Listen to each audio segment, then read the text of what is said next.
Jokowi turun derajat dari presiden malah jadi juru kampanye pilkada. Udah dianterin pulang pakai pesawat tempur, balik lagi ke Jakarta. Kagak salah tuh Pak. Orang di mana-mana abis jadi presiden lanjut ke level internasional. Lah ini malah turun kasta. Jokowi malah milih jadi jurkam pilkada, mondar-mandir cari panggung di kampanye pilkada.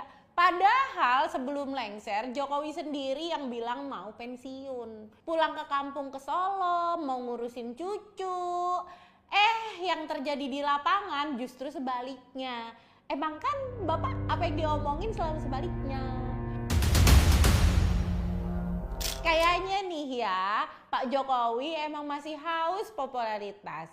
Masih butuh exposure buat dikenang sama rakyat. Padahal udah ngebegal konstitusi. Anaknya udah jadi wakil presiden. Kok kelihatan masih gak puas juga sama kekuasaan? Buktinya kemarin pas ditanya wartawan soal video Presiden Prabowo, dengan entengnya Jokowi ini ngasih keterangan ngawur soal Undang-Undang Pemilu nomor 7 tahun 2017. Buset deh Pak. Kagak bisa nyantai dikit apa ya? Bawaannya pengen repot mulu jadi orang. Betah banget sih Pak di Jakarta. Jadi Jokowi bilang kalau di Undang-Undang nomor 7 tahun 2017 bahwa presiden dan wakil presiden punya hak untuk berkampanye. Hello Pak Jokowi, Anda itu udah salah malah ngotot lagi. Saya aja orang awam ngerti maksud dari undang-undang tersebut. Kok Anda bisa-bisanya punya logika ngawur? Di dalam undang-undang tersebut yang dimaksud punya hak adalah ketika si presiden atau wakil presiden emang berniat untuk ikut lagi kontestasi pemilu di periode berikutnya. Jadi si presiden tuh boleh ngambil cuti buat kampanye dirinya. Bukan malah kampanye calon kepala daerah. Itu sih namanya pelanggaran Pak. Coba bayangin, yang kayak gini-gini nih sesat pikiran ngajarin presiden yang sedang menjabat buat ngikutin cara berpikir dia. Kacau banget nih negara, dibuat sesuka hati Jokowi. Di antara para presiden terdahulu, kalian perhatiin deh, ada nggak yang sibuk cawe-cawe ke akar rumput? Pak SBY misalnya. Enggak kan? Kalian hampir jarang lihat sosok Pak SBY belusukan dan mondar-mandir nge-endorse cagup cawagup. Begitu juga dengan Bu Mega. Beliau hampir jarang kita lihat ikut turun ke akar rumput. Nah anehnya cuma Jokowi doang yang kelihatan asik banget nge-endorse para cagup yang dekat sama circle dia.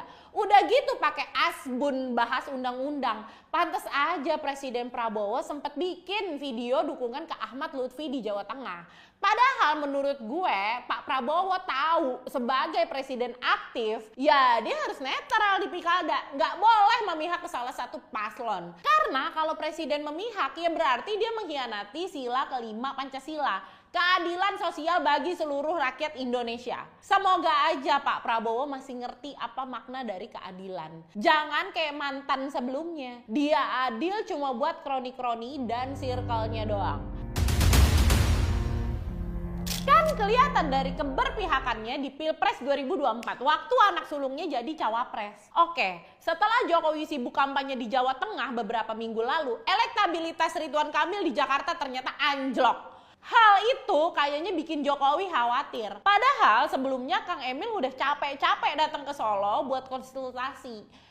Nyatanya warga Jakarta udah nggak bisa dibegoin lagi pakai imajinasi akal-akalan.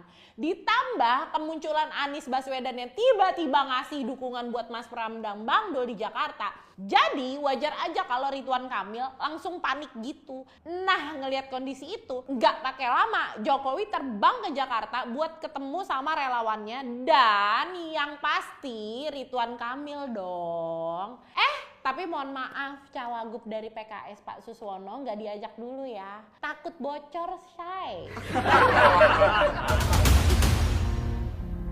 Di Jakarta dengan lantang Jokowi bilang kalau dia dukung Ridwan Kamil. Tapi mohon maaf ya Pak, warga Jakarta udah pada gedek banget sama situ. Apalagi sejak Pak Anies dijegal sana sini waktu Pilpres. Makin gondok deh tuh warga. Nah ngelihat Pak Anies ternyata bersikap untuk mendukung Mas Pram dan Bang Dul. Ya secara otomatis relawan Anies yang anak abah sikapnya ikut mendukung Mas Pram dan Bang Dul. Kalau mau adu kuat nih ya, bukannya gue takabur, tapi anggap aja ini asumsi sotoy gue aja nih. Jadi Mas Pram itu udah didukung 3 kekuatan besar di Jakarta. Pertama The Jackmania, yang emang udah mengakar puluhan tahun di Jakarta. Kedua, relawan Ahokers dan Silent Majority yang jumlahnya juga nggak main-main. Ketiga, yang jadi gongnya nih, yaitu kemunculan Anies Baswedan bersama Mas Pram dan Bang Dul. Waduh, kalau kayak gini caranya, feeling gue abis pencoblosan nanti bakal ada 3 orang yang pulang kampung. Yang satu Ridwan Kamil ke Bandung, Pak Suswono balik ke Bogor, yang ketiga Jokowi pulang ke Solo. Pak, tapi jangan pakai pesawat jet lagi ya. Tapi biasanya emang gitu sih, orang yang berkhianat, apalagi dia berkhianat ke orang yang jelas-jelas pernah berjasa buat dirinya, pasti pada waktunya dia bakal kena karmanya sendiri. Sebenarnya apa sih Pak maksud Bapak dari semua ini? Kemarin ada yang nanya soal Jokowi merapat ke Ridwan Kamil. Terus gimana dengan Mas Pram? Kalau Mas Pram sih tetap menyala abangku. Udah dulu ya, bye.